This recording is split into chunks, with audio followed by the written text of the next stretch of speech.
পত্রিকায় এরকম একটা খবর উঠেছে, তার সত্যতা আমি জানি না। এর বিরুদ্ধে বেশ কিছু মহল থেকে প্রতিবাদও হয়েছে এই বক্তব্যের নিন্দা জানিয়ে। কিন্তু সরকার বা ত্রিপুরা মধ্যশিক্ষা পর্ষদের সভাপতি, যার উদ্ধৃতি দিয়ে ডক্টর জগদীশগঞ্জ চৌধুরী মহোদয়ের বক্তব্য বলে প্রচারিত হয়েছে, তার পক্ষ থেকেও এই নিন্দা বাক্যের বিরুদ্ধে কোনো কথা আমি শুনিনি। তাহলে এটা ধরে নেওয়া যায় যে এরকম একটা কথা নিশ্চয়ই বলেছেন, তা না হলে পত্রিকা এটা কিভাবে তুলল এবং কেন এ ব্যাপারে ককবরক ভাষীরা এত সরব হচ্ছেন। আমি বলবো শুধু ডক্টর জগদীশগঞ্জ চৌধুরী না, আমাদের রাজ্যে মাননীয় মুখ্যমন্ত্রীও ইদানিংকালে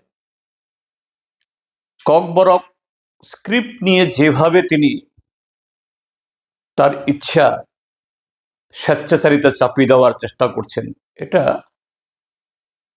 খুবই দুর্ভাগ্যজনক।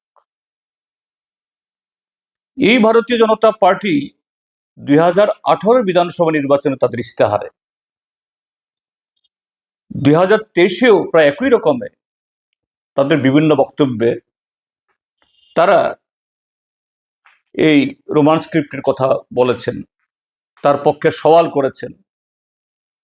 আর এখন সরকারের থেকে উল্টো কথা বলছেন, তারা নতুন স্ক্রিপ্ট আবিষ্কার করুক,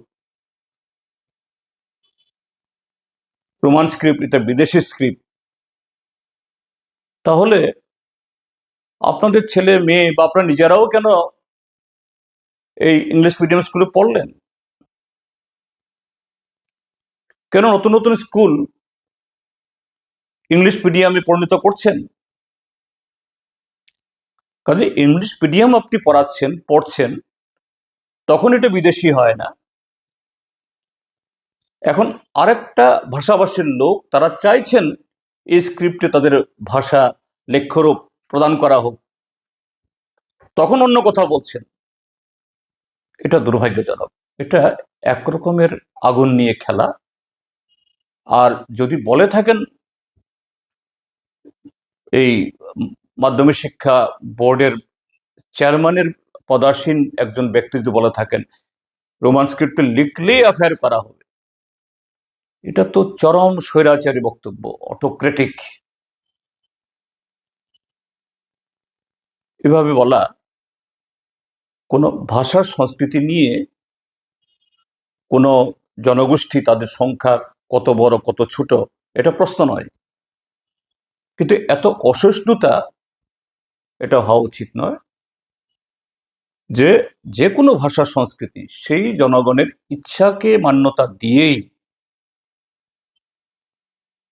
সেখানে কি সমাধান আনা উচিত এটাই করা উচিত। বামপন্থী ফ্রন্ট সরকার তাই করেছিল।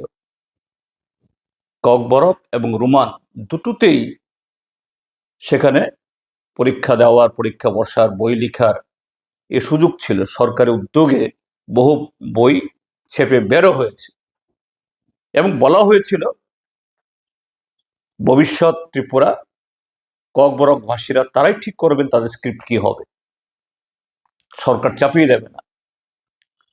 আমি অনুরোধ করব মাননীয় মুখ্যমন্ত্রী বা সরকার এবং Tripura board of secondary education